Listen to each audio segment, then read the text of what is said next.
அப்போ நான் என்ன டைப் பை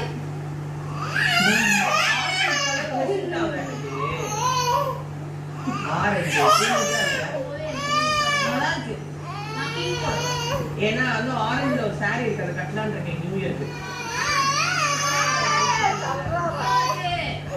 அது என்னது சாரி சரி டிசைனர் அனுப்பிச்சிருக்காங்க போடுங்க நியூ இயர்